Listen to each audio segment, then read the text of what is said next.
niturangize dusenge turangiza abantu bihangane turangize gutanga isadaka.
Uhimbazwe gitare gitangaje, Imana irengeye, Imana iri hejuru y'amajuru.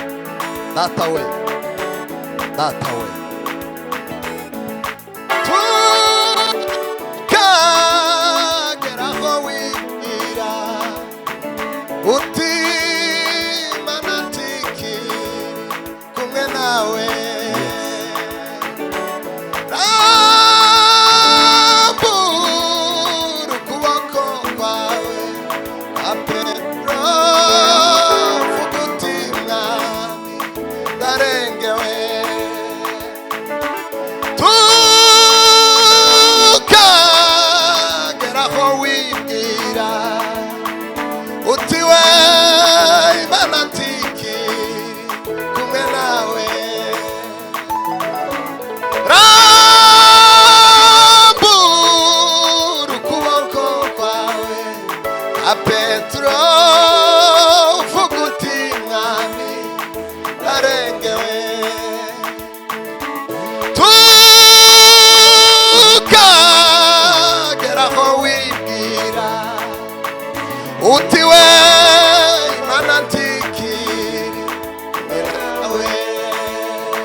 Abanyabwoba n'abatizera bagatera umusaraba umugongo. Rimwe na rimwe Imana isa nkaho itakiri kumwe n'ubwoko bwayo. Abanyabwoba n'abatizera bagatera umusaraba umugongo. Witinya yewe mwana w'umuntu, Imana yacu ntabwo itererana bayo. Ibyagiye bigeze ku mukristo bimutera gukomeza urugendo. Rimwe na rimwe Imana isa nkaho, haleluya, itakiri kumwe n'ubwoko bwayo. Ase we ijwi ryawe gatoya, Imana ibaha umugisha. Imana osela simao witinya lasile witinya yewe mwana, Imana yacu. Ndashaka kumva ijwi ryawe muke. Witinya mwana w'umuntu we, ibyago iyo bigeze bimutera Imana ibaha umugisha ayingwa ibyago iyo bigeze bimutera rimwe na rimwe Imana we basa nyabwoba bagize bagatera Imana ishimwe ayiwitinya yewe mwana Imana yacu ibyago basimo bimutera gukomeza haleluya sawa muze Isirimba kigufi twakira ijambo ry'Imana. loyigi Abashoboye gusirimba bose nibatambuke sirimbira Imana. Nota nk'itanu tuze kwakira ijambo ry'Imana. yo ariko hari umunsi uzoja gutarama mu ijuru. Bwana Yesu asifiwe. Imana ihabwe icyubahiro. Twaha Imana icyubahiro ba. Haleluya. Haleluya. Bwana Yesu asifiwe. Haleluya. Hari umunsi tuzoja gutarama ku Mana ngo tutareba ku masaha papa pasiteri. Tuzotarama tutareba ku masaha ba Dawudi bazoba bahari. Naba Miriam bazi kuririmba cyane. Icyo gihe ngo twese tuba tuzi gucuranga. Umuntu wese azoba afite inanga kandi nta mwanya uzobaho wo kwiga gucuranga. Twese tuzobimenya. Nimuheze Imana icyubahiro. Tuvuge ngo haleluya. Haleluya. Reka dusirimbe. Tuzokomande kuwa kane.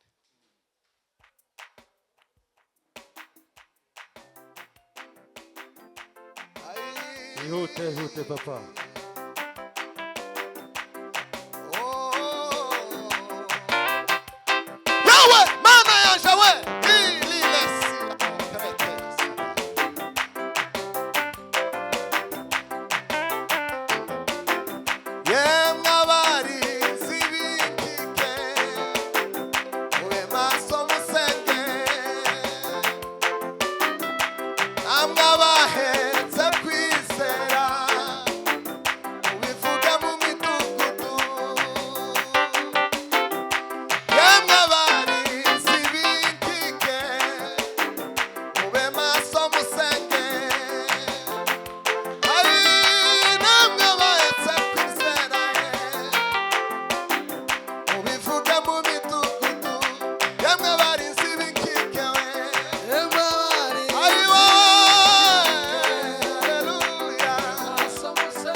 Imana y'ubwiza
twike hasi twumve ijambo ry'Imana. Karibu umushumba, dukomere Imana amashyi cyane twiyegereza pasiteri kugira ngo twumve ijambo ry'Imana.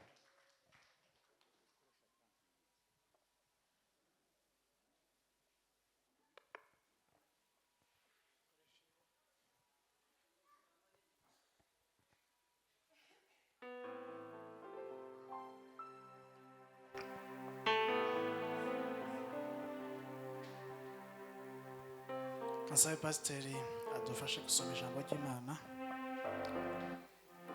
Dusome muri Yohana, ubutumwa bwiza nk'uko bwanditswe na Yohana, ibice 2 umurongo wa mbere kumanukaho bukeya, hanyuma tuganire ijambo ry'Imana. Ubutumwa bwiza bwa Yohana igice cya 2 umurongo wa mbere. Bibiliya yavuze ngo ku munsi wa gatatu hacujijwe ubukwe i Kana y'i Galilaya, kandi na nyina wa Yesu yari ahari. Yesu bamutorana n'abigishwa be ngo batahe ubwo bukwe. Nuko vino ishize, nyina wa Yesu aramubaza ati, nta vino bafite? Yesu aramubwira ati, mubyeyi, tubigendanyemo dute? Igihe canje ntikiragera. Nyina abwira abahereza ati, ico babwira cyose mugikore. Hari intango 3 zaremwe mu mabuye, zashiriweho kwiyeza nk'uko umugenzo w'Abayuda wari uri. Intango yose irimo inshuro 2 cyangwa 3 z'amazi. Yesu arababwira ati, mwuzuze intango amazi. Barazuzuza bageza ku ngara. Amen. Amen. Urakoze cyane. Turashima Imana kuba hano si ubwa mbere kandi wenda si ubwa nyuma.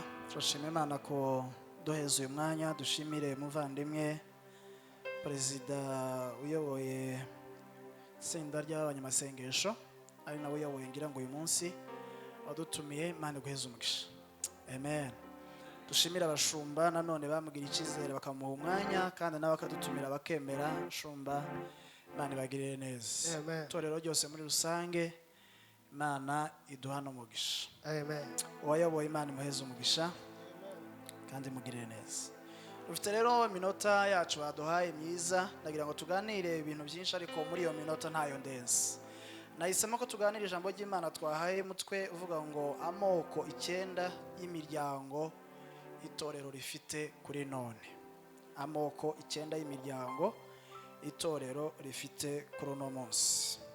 Amoko 9 y'imiryango itorero rifite uyu munsi. Intego y'isomo ryacu ni ukugira ngo twibuke ko itorero ari umuryango, kandi ngo twibuke gusengera imiryango kuko Imana yubaha umuryango. Amen.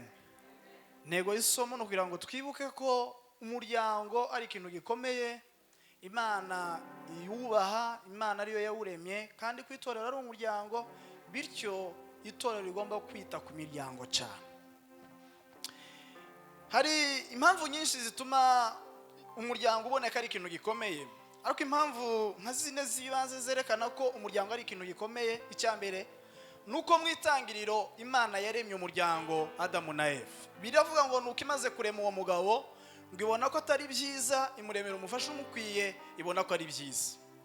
Kuvuga ngo Imana bwa mbere imaze kurema byose yabonye ko igishobora gukontorora ibindi byose yaremye, igishobora gushapota le coordinateur y'ibindi bintu byose yaremye, ko ari une famille. Imana ishingira Adamu na Eva. Kuvuga ngo bwa mbere Imana yaremye umuryango. Ikintu cya kabiri nuko Yesu yavukiye mu muryango, akarererwa mu muryango. Icya gatatu nuko Yesu igitangaza cya mbere yakoze yagikoreye mu muryango. Icya kane nuko Imana izasoza mu byahishuwe ishingira itorero na Kristo Yesu. Amen. Nukuvuga ngo Imana igaragara mu itangiriro ire mu muryango, Yesu akavukira mu muryango. Igitangaza cya mbere Yesu yakoze akagikorera mu muryango mu bukwe bw'Ikana, nanone kandi ikazasozwa ishingira itorero na Kristo bare mu wundi muryango w'abazaba batuye mu ijuru iteka ryose. Umuryango rero ni ikintu gikomeye. Imana irawubaha, Imana irawukunda, Imana iwitayeho. Yesu yakoreyemo igitangaza bwa mbere, Yesu niho yavukiye, Imana yarawuremye, Imana izasoza ishingira Kristo ndetse n'itorero, ari twe twebwe abizera tuzaba mu muryango iteka ryose. Isi ni umuryango, amashirahamwe yose twumva ni imiryango, itorero ni umuryango. Ibyo bintu byose bigiye gutuma abashumba, abakristo bakwiye kubaha umuryango cyane, bakawusengera, bakawitaho, bakawukora, kuko Imana iwuheza icyubahiro kandi Imana niyo yawuremye. Umuryango wa mbere rero, muri ya miryango 9 nagize ngo mbaganirize kubw'iminota ihari turayikoresha neza. Umuryango wa mbere Imana, umuryango wa mbere dufite mu itorero uyu munsi ni umuryango wa gipagani. Izakozwe n'intumwa igice cya mbere umurongo wa mbere kugeza ku murongo wa 11, hagaragara umuryango wa gipagani ugizwe n'abantu babiri, uwitwa Ananiya na Safira. Ananiya na Safira, umuryango wa gipagani. Ananiya na Safira bumvise amakuru y'uko itorero l'Eglise primitive ryari ryatangiye. Hanyuma bamaze kumva ko uwo muryango watangiye, bashimye ko nabo bashobora kugenda bakaba muri uwo muryango.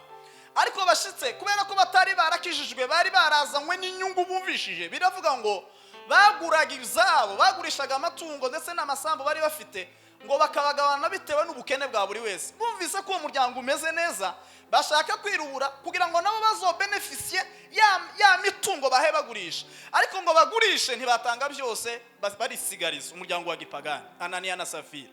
Ananiya na Safira ni nk'umuryango ubarizwa muri Agape, ariko umugabo n'umugore bombi ni ibihomora, n'amabandi yombi yahuye. Iyo bagiye kwiba icyacumi baza baragana, bakavuga ati dutanga icyacumi cyose, cyangwa n'igihe umugore yamenya ko umugabo yarenganyije icyacumi tawuza ugarura undi. Bombi ni amabandi, gutanga icyacumi no kutagitanga nta kibazo, ntawubwira undi yewe twarenganyije hano, ntawubwira undi yewe ko turagaburira abana amafaranga twibye. Oyaye umwe iyo avuze ngo zino faranga ntituzitanga zose nta kibazo, bazama bumvikana. Ni Ananiya na Safira bakoze inama yo kwiba Imana bahurizaho. Ananiya na Safira bari muno muzamura amaboko tubasengere mu izina rya Yesu. Tabahari ntabaje.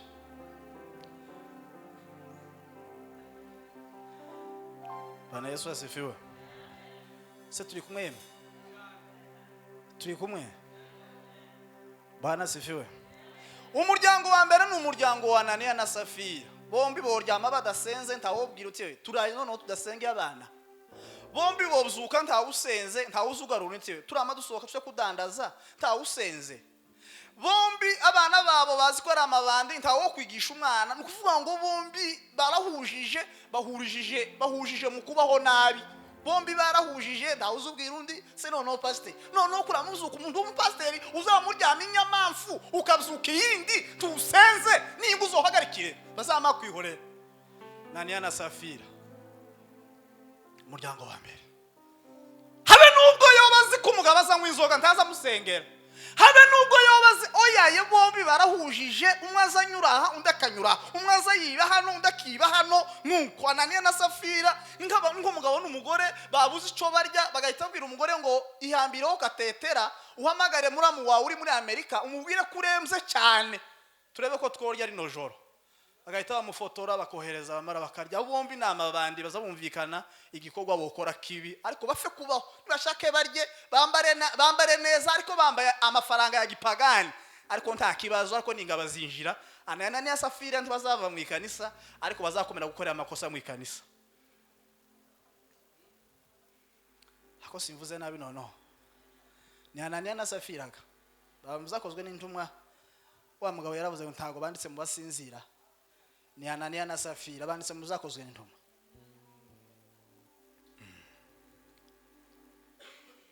Bwana asifiwe. Ko numva nezewe cyane, ariko nagira ngo ngende bukebuke kugira ngo ibintu gusa bipfe kumvikana. Ananiya na Safira, umuntu umugabo azamaryama bombi n'umugore kamaryama, ntawusomye habe ni verse. Ni kuvuga ngo mwaba ikintu zakibahuza ni umutsima cyangwa umwana asetse, nibo bazavugana mu nzu. Hari urugo rumwe uzugira ngo ni kabiroze bishambuke, uvuga ngo ni nk'isoko kakane, uvuga ngo bazavuga ati umutsima urahiye. Iyo umukozi ahishije uzubona icyana kimwe gisotse, umukobwa asotse muriya, umuhungu asotse aha, umugabo yari kuri WhatsApp hano, umugore agaramye nawo kuri televiziyo hariya, bamara guhura ku meza. Abana nabaye discipline ku rwego batazabarinda ko na papa warangiza kurya, nukumara kamakara bakinjira muriya muri campus, undi akinjira muriya, undi akinjira muri, nukuvuga ngo mwabo bazahuzwa n'umutsima, ariko ibada yo mwabo yarabananiye. Nono revera akavuga ngo muri agape kuno nuko bakristo batakinezerwa, baranezerwa gute? Mwabo ntibaza banezerwa, tibaza baririmba, tawugira indirimbo, tibagira igitabo cyaho kovu, tibagira igitabo cyo gushimisha, namabandi yombi yahuye bareza abana mu kibandi n'ibintu by'ibihomora biri aho ngaho, tiwomenye iyo biva niyo bije. Nani na Safira, Mani turinde umuryango wa Nani na Safira mu izina rya Yesu. Bana Yesu asifiwe. N'abantu bashora kuri ibicacumi baraganye bakacibira hamwe. Tawuzugarura indi urugo rutavamwo intambara, amakimbirane, imanza, bahora babona buri muntu wese azabona ububi bwa mugenzi we, ntawo kwishinja cyangwa asaba imbabazi. Ruri hafi gutandukana, umuryango udaseka keretse haje umushitsi cyangwa umwana, bahuzwa n'umutsima cyangwa televiziyo cyangwa ikindi kintu cyaje mwabo kidasanzwe. Anania na Safira. Umuryango wa kabiri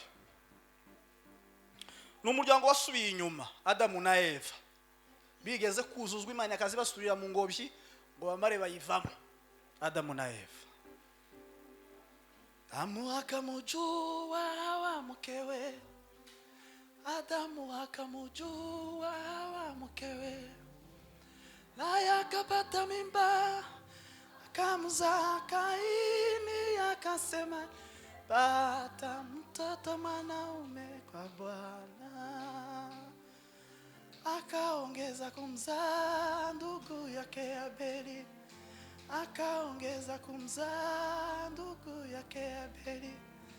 Abeli alikuwa mchungaji wa kondoo, na Kaini alikuwa mkulima wa mashamba shambani.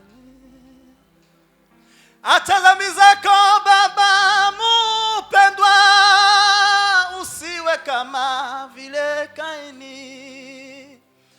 Atazami zako baba mupendwa, usiwe kama vile Kaini. Bwana sifiwe. Ako Kaini. Umuryango wasubiye inyuma, bashakanye baza bakundanye cyane. Umugore akandika amandiko, umugabo akayasobanura.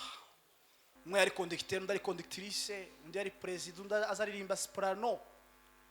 Bahura baza banezerwa bombi, baza bacomoka ninga witerejiste, baba bagagaze mu materaniro. Ariko uko iminsi yayigenda bagenda bagira retrogradation, bazagenda basubira inyuma buke nk'igihe boga imbere mu baguma baje iriya mu Mana.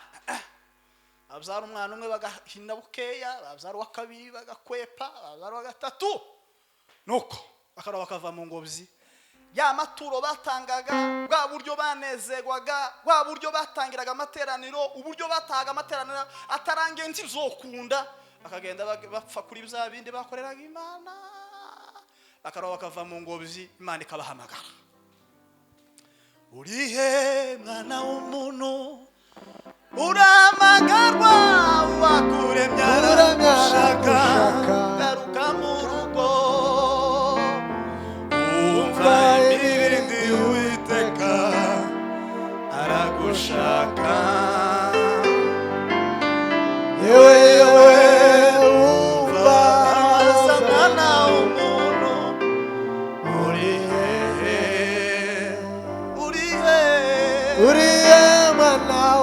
mwana w'umuntu, uramagarwa wakuremye aragushaka, garuka mu rugo.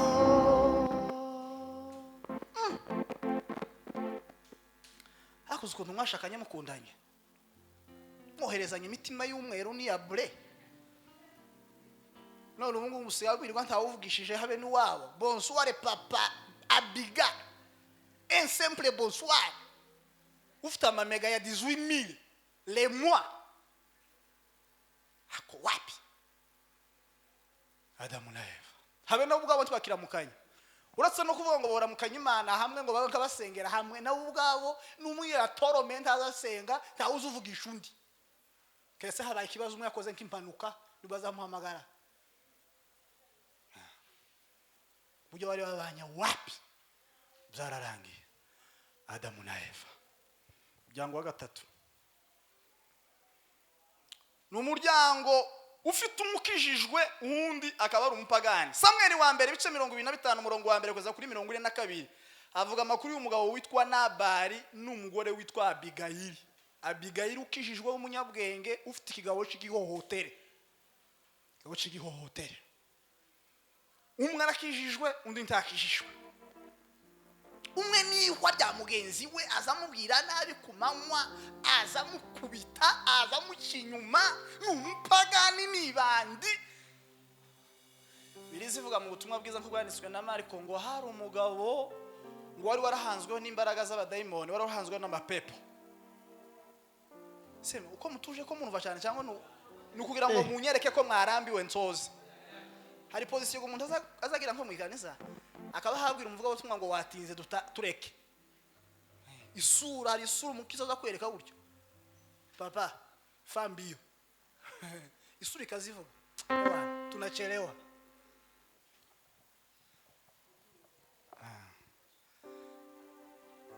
Semeni amen. Turatsinzwe tuvuga iki manurinye ndabazi. Dorukunu yababajwe n'amafuti y'umwana w'umuntu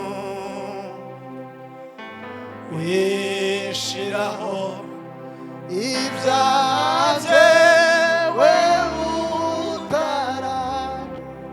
Umuryango wa Abigayili papa Musuhuke umwe n'imfura azabuzuka agasenga akanyura mu mirambizo adashekanye wabo aba yasakuje umugore aryamye umugabo agasenga umugore kubera ukuntu ari umupagani. Iyo yumva amusakuriza azabamubwira ngo papa Esther ukuntu ngo baraye usakuza umuntu ngo karasenga akazamubwira ngo ntukazusenga. Kandi naratangaye umwuka yigeze kumbwira ngo iyo umugabo n'umugore bagize inama yo kudasengera abana habe nubwo baba babikoze consciemment cyangwa inconsciemment, kudasengera abana ngo badakanguka niko kubakangura cyane. Nureke gusengera abana ngo nubasengera ngo barakanguka nibwo uzo ubakanguye cyane. Uburyo bwo buza kubasenziriza ni ukubasengera habe nubwo bokanguka barasura basinzire neza.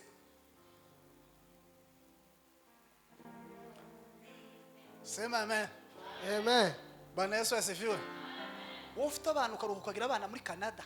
Ako ndi osengera abana. Uzi muri Canada géographie nti wayize la description de la terre. Géographie.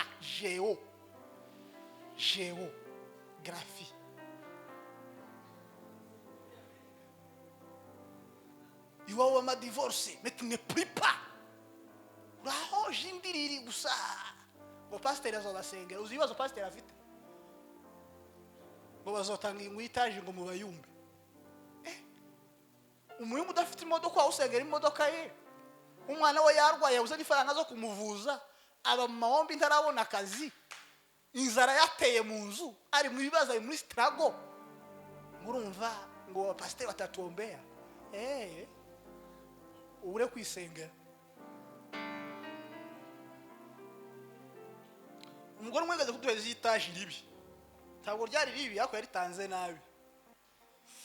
Bitamugira inama yo kutazosura kuvuga kuko nabonye atazi kuvuga. Kuko mu kanisa nta abantu bose ntibakwiye kuvuga mu kanisa. Hari bamwe bibi bimeme badakwiye kuvuga kandi kujya uzuvuga kujya nibwo bumeme bwawe.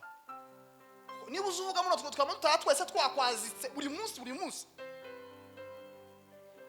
Uzozongorera pasiteri abivuge neza.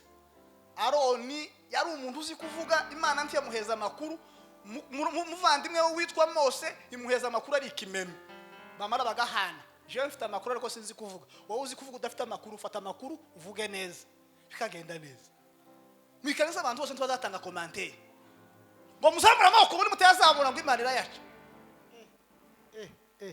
kuyu musaza wicaye hano muvuze ngo muzamura amaboko ni mutayazamura amaboko kuramutera terrorisme uri mutwe witwaje unani iterabwoba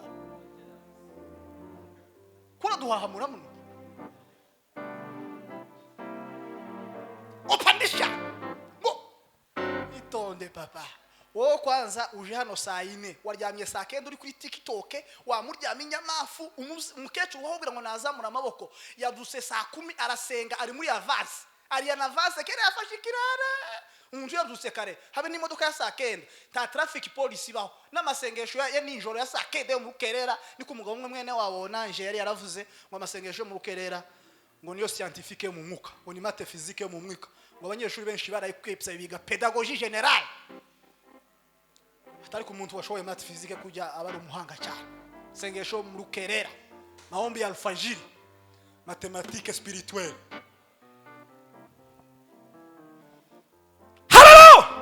Amen. tubiteguye ako simva hano abe nuko ndenze iminota ariko ndava hano nzimaze sinzi igihe nzogarukira ko mutanyicaza se sibanganya amateka mabi bindura musha wankuye kure Umwijima kirahabana. Bana sifiwe. Amen. Umuryango wa Bigayiri ndetse na Nabali umwarakishijwe undi mazasenga agira amafungo uzama abantu bazamavuga ngo akuri mugabo ngo ntabere uri mugore uzubona ukuntu nguri mugore ari kirara ako mugabo wiwe umupasteri umuvuga ubutumwa so bitumeje ubu nari mfite seminari k'abasore nkababwira ngo critère ya mbere kugira fiance mube mukijijwe mwembe numva umungu yakwandikiye uzobanza umaze se urakijwe neza papa na numenye kwaza fraud umubwire ngo maji na mafuta havichangani genda ushake mugenzi wawe uzunywa inzoga ugenda ushaka umukobwa w'umusambanyi kugira ngo muzobyara umwana ufite disi unywa inzoga nyinshi umusambanyi cyane jewe ndumuyumbe nza nsenga cyane zoshaka umuhungu umuvuga butuma kugira ngo tuzobyara umwana w'umunyamasengesho w'umuvuga butuma Tampamvu yo kuvanga ngurumva ngo yari umuririmbyi ngo ashaka umuhungu w'umunywi inzoga ngo bahita babyara umuririmbyi w'umunywi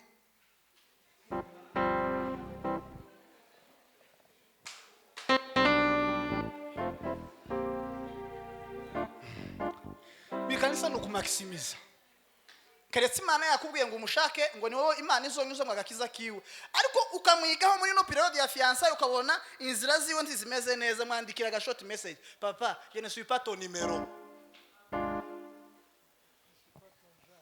mujyango wa kane sigaje iminota 10 turacari kumwe cyane Bwana Yesu asifiwe. Amen. Aya navuze umuryango wa mbere umuryango wa gipagani Ananiya na Safira umuryango wa kabiri umuryango wasubiye inyuma Adamu na Eva umuryango wa gatatu umwe ukijijwe Nabali na Abigayi umuryango wa kane rero umuryango w'abantu bakundanye bombi itangiriro ibice 26 umurongo wa 7 kugeza ku murongo w'8 amagambo arimo umugabo witwa Isaka n'umugore witwa nde ntago mwamwibuka umugore wa Isaka re Ka.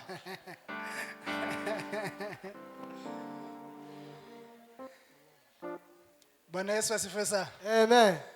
Bwana Yesu asifiwe. Muryango w'abantu bombi bakundanye nta uzuvuga izina ry'undi uko yamwise none siko azamwitejo akamessage yamwe ejo none ejo azamura volume nakupenda ejo nakupenda sana ejo bu nakupenda zaidi à la 4e puissance muryango ubakiye ku mwami Imana. Bwana Yesu asifiwe. Amen. Muryango wa gatanu ni umuryango wacuritse ibintu umugabo yafashe umwanya w'umugore umugore afata umwanya w'umugabo kubera ihe mpamvu umugore niwe wize cyane kubera ihe mpamvu umugore ni ufite ifaranga kubera ihe mpamvu umugore ni ufite abiwabo hanze ni uza wishura inzu ikoti umugabo yambaye yarikuye kwa sebukwe kazavuga imzose byanyiba nkuku bazaje mu nama ya famille bakamubaza se yewe Patrick wabonye gute mubaze Nyamagaje woga n'umugore wiwe nuze ufata decision mu nzu.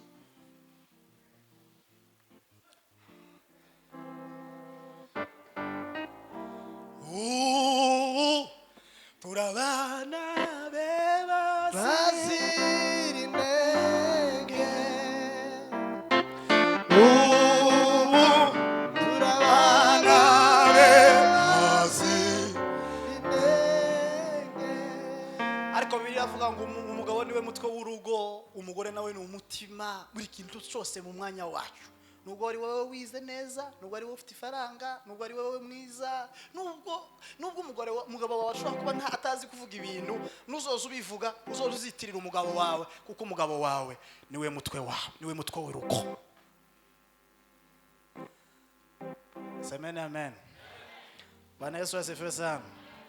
Umuryango wa gatandatu ni umuryango utagira imbabazi, umuryango udatanga imbabazi kandi utazisaba.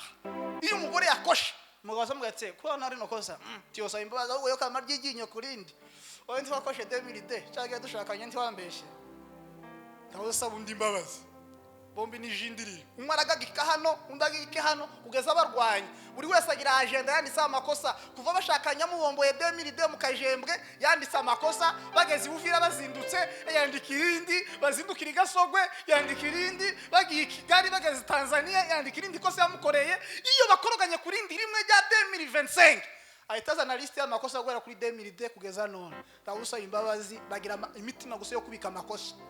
Iyo bakoroganye rimwe bahita bakurura uzaha byose. Hari imitima imwe imeze nk'inani kamazu y'abagore b'abashango. Hari gihe uzabinjira nko mu nzu kujya Abayumbe bakunda ahantu hari isuku, bashuka y'umweru, amata menshi kurusha amazi mu cyayi. Yavuga utumwa nawe bamusuke bavuga utumwa.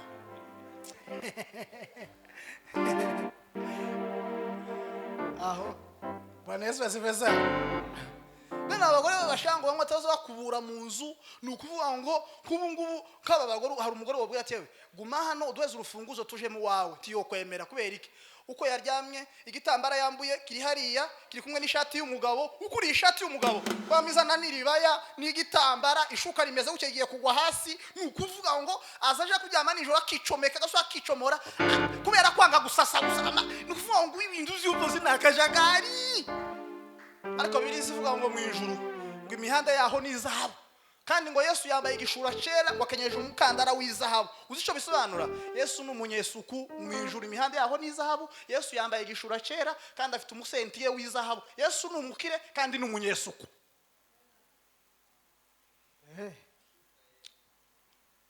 Semene amen. Bwana sifeza.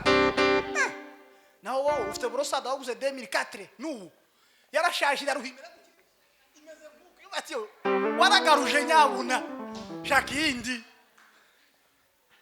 aza yisukisha kagira amezi atanu atara kwita gusa wanyura ku rutwe rw'ibuka zumva ko rurahumura nabi imvuvu zaruzuye taza yoga.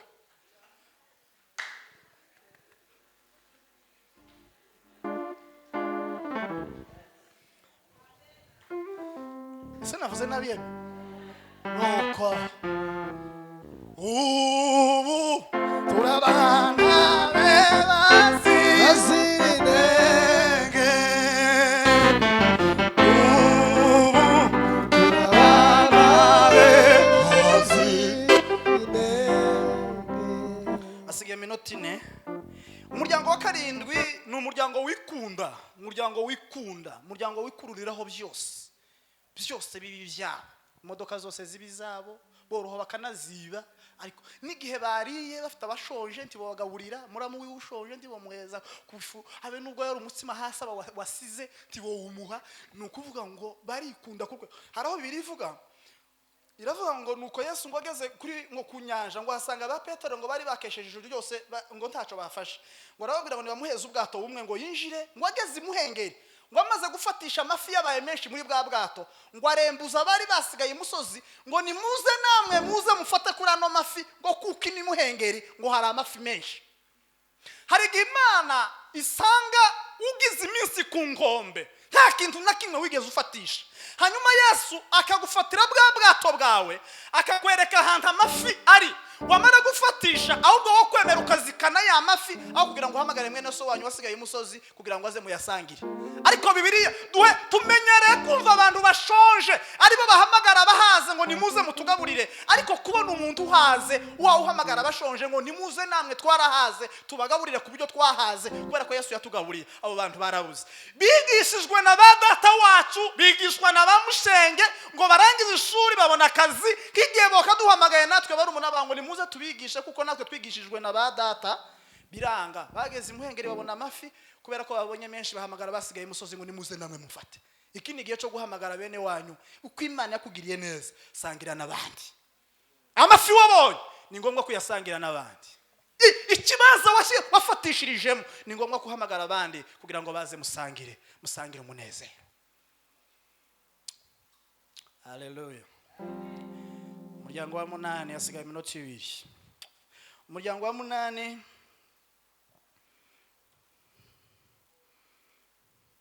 n'umuryango ufite abana bananiranye. Umuryango ufite abana bananiranye. Adamu na Eva babuzaye Kaini na Abeli, bana badakundana. Iyo umwe yazamutse mugenzi we wasigaye azagira umujinya, azayamagira ifuni, tiyo muvuga neza, tiyo mwambara, iyo aririmbye azamarakara, iyo yazamutse mwivuga ubutumwa azamuvuga nabi kugira ngo bose bapfe nabi. Ni ukuvuga ngo iwe gahunda yafashe ni ugusebya bene wabo, ni ugusebya abashumba, ni ugusebya gusa abantu bose bafatishije. Kaini yagize umujinya kubera ko murumuna wiwe ituro ryiwe ryemewe. Dufite abantu bafite imijinya kubera ko abandi babwirije ntibabwiriza. Dufite abantu bafite imijinya kubera ko abandi baririmbye ntibaririmba. Dufite abantu bafite imijinya kubera ko babaye revera iwe ntibamusengera. Dufite abantu bagirira imijinya gusa abantu bafatishije. Iyo ntagirira umujinya abantu bari muri class imwe, iyo gusa hari umuntu wa murusi azamara nadasinze akazamagira umumeza akuteye ubwoba mukesho, iyo ni nabi. Umuryango wa nyuma n'umuryango twasomye mu ijambo ry'Imana muri Yohana igice cya 2 umurongo wa 1 kugeza umurongo wa 20. Ni umuryango washize Imana imbere muri byose mu bukwe bw'Ikana. Mbere yo kurya basenga Imana, mbere yo kubyuka basenga Imana, abana bagiye ku ishuri babarambikaho ibiganza, baje mu materaniro basengera abapasiteri, bagasengera itorero, bagasengera igihugu, bagasengera ubutunzi, bagasengera abarwayi, bagasengera abapfakazi. Ni ukuvuga ngo ibintu byabo byose Imana iri imbere. Bibiliya ivuga ngo mbere na mbere Imana irema ijuru n'isi byose. Imana imbere, Imana imbere, Imana imbere mu isoko, Imana imbere muri sauna, Imana imbere muri dushe, Imana imbere hantu wagiye kwisokoreza, Imana imbere ku bana bawe, Imana imbere ku bigogo kwe, Imana imbere mu gihugu, Imana imbere, Imana imbere, Imana imbere. Mukwe bw'Ikana babanje kwemvita Imana, bemvita Yesu.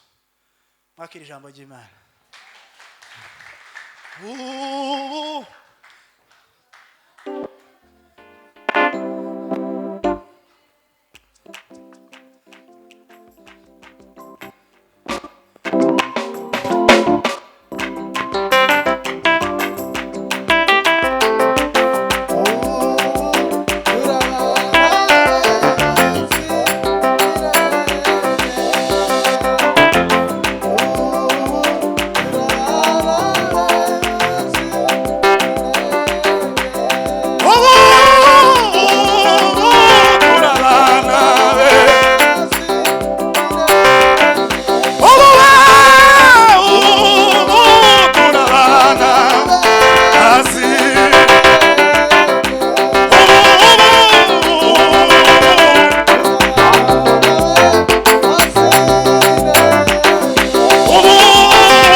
twemere ijambo ry'Imana.